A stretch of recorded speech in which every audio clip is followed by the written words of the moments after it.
구독과 좋아요 한 번씩 부탁드리겠습니다. 안녕하십니까 여러분, 병가입니다. 이번 영상의 주제는 뭐냐면, 제가 저번 영상에 패션 모델은 해외에 어떻게 진출하는지를 찍은 영상이 있는데 그 영상의 후속편이라고 생각하시면 될 것 같습니다.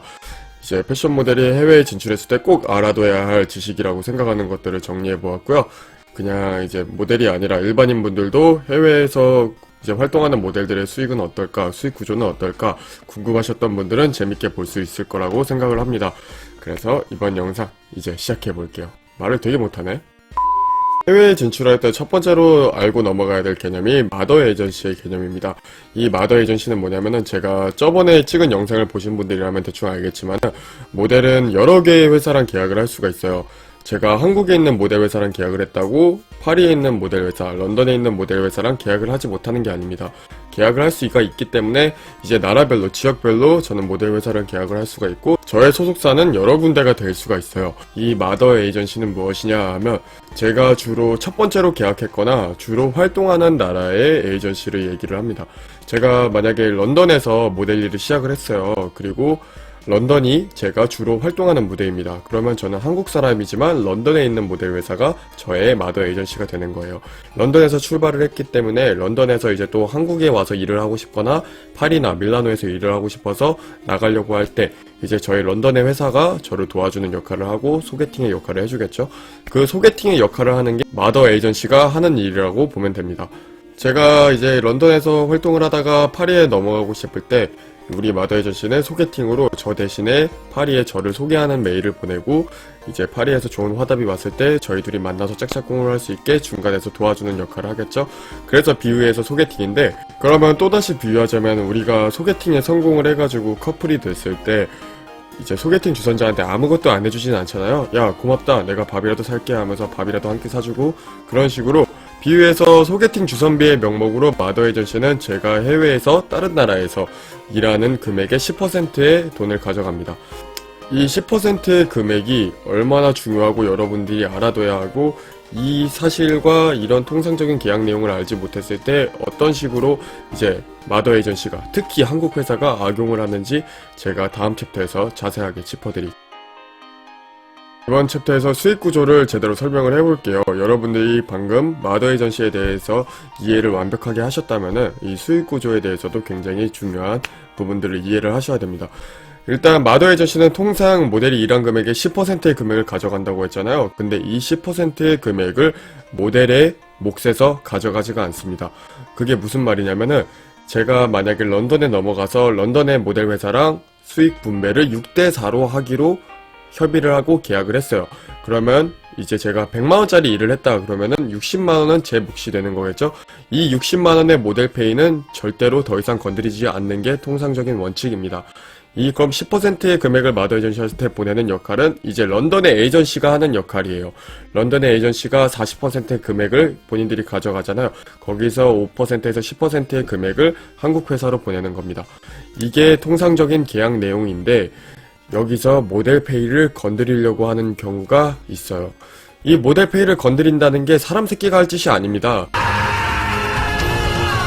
왜 사람 새끼가 할 짓이 아니냐면은, 제가 외국에 나가서 혹은 런던에 나가서 만약에 활동을 한다고 가정합시다. 근데 런던에 나가서 제가 활동을 할 때 한국에 있는 제 마더 에이전시는 아무런 역할을 하는 게 없어요. 저를 위해서 뭐 매니저를 보낸다거나 지원을 해준다거나 그런 게 전혀 없이 이제 런던에 나가서 저는 런던 회사랑만 알아서 일을 해나가면 됩니다.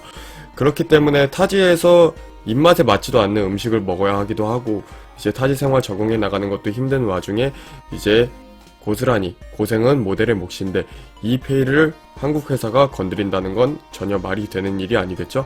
그래서 마더 에이전시는 10%의 수수료를 에이전시가 가져간 40%에서 가져가는 거고, 모델 페이는 더 이상 건드리지 않는 게 통상적인 해외 수익 구조입니다. 근데 꼭 이걸 건드리려고 하는 새끼들이 있어요. 제가 예전에 모델 회사 영상들에서 언급했던 회사들 중에서도 이런 회사들이 몇 군데 있습니다. 그래서 이 수익 배분율을 잘 기억해뒀다가 해외에 나갈 일이 있을 때 잘 적용을 해야 합니다. 근데 한국 회사에서 이제 모델이 해외에서 일한 돈의 반을 가져가겠다, 혹은 뭐 30%를 가져가겠다 이런 식으로 계약을 할 수 있고, 그런데 그건 다 전부 사기 계약이라는 것만 알아두시면 되고, 계약서를 정상적으로 작성을 했다 할지라도 이게 만약에 한국 회사가 문제가 있는 회사라면은 외국에서 일한 돈을 제가 따로 요청을 하지 않았을 때 에이전시에서 한국 회사로 일단 먼저 돈을 보냅니다. 그러면 이게 문제가 있는 회사라면 고양이한테 생선을 맡기는 꼴이 되는 거예요. 이 돈을 가지고 무슨 짓을 할지 모릅니다. 증발해버릴 수도 있고요. 자기들이 정산서를 속여가지고 잘못된 금액을 제시할 수도 있고요. 그래서 그런 부분들을 방지하기 위해서라도 여러분들이 외국에 나가서 일을 하거나 해외에서 활동을 할 때 외국의 회사한테 뭐 저의 몫은 저한테 제 계좌로 보내주세요 라고 얘기해도 전혀 문제될 게 없습니다. 왜냐, 모델페이는 더 이상 한번 컷했을 때 건드리지 않는 게 원칙이기 때문에, 여러분들이 100만원짜리 일을 했어요. 60만원짜리 자기 몫이 생겼을 때 그걸 굳이 한국 회사로 먼저 보내지 않고 본인의 계좌로 보내달라고 해도 문제가 될 게 전혀 없습니다. 근데 많은 분들이 이걸 모르는 분들이 많아요. 그래서 이런 것들을 잘 알고 있으면 당할 일이 별로 없기 때문에 이제 잘 기억해 주셨으면 좋겠고, 제가 겪은 일화를 하나 얘기를 해주자면은, 제가 해외에 나갔을 때 겪은 일입니다. 이거는 계약서 자체가 아예 완전 사기 계약이었어요. 제가 전에 있었던 회사랑 겪었었던 일인데, 외국에 나가서 외국 회사랑 계약을 하는데 분배율은 55대 45로 결정을 했습니다. 그렇다면 100만원짜리 일을 했을 때 55만원이 모델에게 온다는 얘기인데, 제 계약서는 그렇지 않았어요. 55만원이 모델에게 가는 게 아니라 한국 회사로 갑니다. 한국 회사로 가고 그 금액을 저랑 반반 나누기로 하는 거였어요. 이게 정말 말도 안 되는 계약인 게 뭐냐면은, 제가 타지 생활을 하고 일을 하는 고생하는 당사자인데 금액을 100만원짜리 일을 했다고 칩시다. 그러면 제 금액의 몫인 55만원을 한국 회사랑 절반을 나누면 저는 끼케봐야 25만원에서 30만원 정도 되는 금액을 가져가는 거겠죠? 그러면 만약에 1000만원만큼 제가 일을 해서 벌었다고 칩시다. 1000만원어치를. 그 1000만원 중에 450만원은 외국이 가져가고 한국이 550만원을 가져와서 그 금액의 반을 가져가고 저한테는 250에서 300만원의 금액만 남는 건데, 이 250만원에서 300만원도 제 돈이 아니에요. 무슨 말이냐? 제가 필수 지출 경비 비용도 다 에이전시에 갚아야 됩니다. 그게 무슨 말이냐면, 제가 외국으로 나갈 때 비행기 티켓, 그리고 숙소, 그리고 용돈 등등 다양한 것들을 지원을 받아요. 이 지원받은 것들을 45%를 제외한 나머지 55% 경비에서 갚아 나가야 합니다. 이 갚아 나가는 이 경비들을 생각을 해서 만약에 제가 돈을 다 갚고 나서 어렵게 돈을 플러스를 만들었어요. 100만원 마진을 남겼어요. 근데 그 100만원을 한국 회사랑 또 절반을 나눠야 돼요. 이러면 제가 과연 돈을 벌 수가 있을까요? 이렇게 여러분들이 해외의 통상적인 계약 내용을 모른다거나 하면은 언제든지 뒤통수를 칠 수가 있어요. 제가 계약했던 회사도 정말 착한 회사라고 생각을 해서 제가 계약을 했었던 거였는데, 이런 짓을 한다는 거에 굉장히 회의감을 느끼고 계약 해지를 했었습니다.